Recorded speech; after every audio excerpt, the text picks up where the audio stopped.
necessário rezar pelos mortos, mas primeiro temos que entender o que é o corpo místico de Cristo. Jesus fala de uma verdadeira comunhão íntima com Ele, dizendo: permanecei em mim como eu em vós. Eu sou a verdadeira videira e vós os ramos.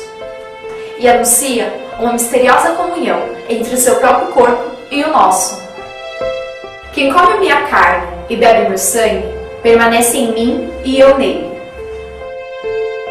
O Catecismo nos ensina a crer na comunhão de todos os fiéis de Cristo, tanto dos peregrinos que estão aqui na terra, quanto dos defuntos que estão terminando a sua purificação e dos bem-aventurados que estão no céu, formando assim uma só igreja, ou seja, o corpo místico de Cristo.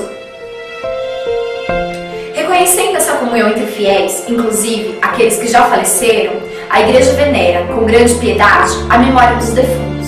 Quando ela ensina que devemos rezar pelos mortos, faz isso com base nas Sagradas Escrituras, que diz: é um pensamento santo e sadio rezar pelos mortos, para que sejam perdoados os seus pecados. O que a Igreja diz sobre o purgatório?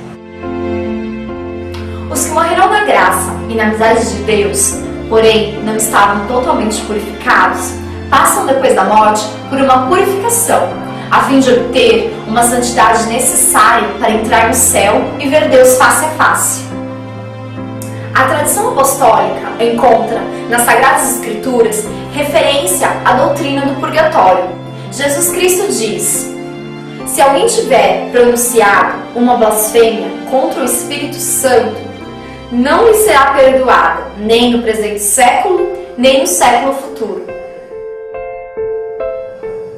Como ninguém vive vários séculos, quando Jesus diz séculos futuros, ele se refere à morte. Então, se existem pecados que não serão perdoados depois da morte, existem aqueles que serão, como os pecados leves, por exemplo. Ao estado de perdão ou purificação desses pecados depois da morte é que chamamos de purgatório.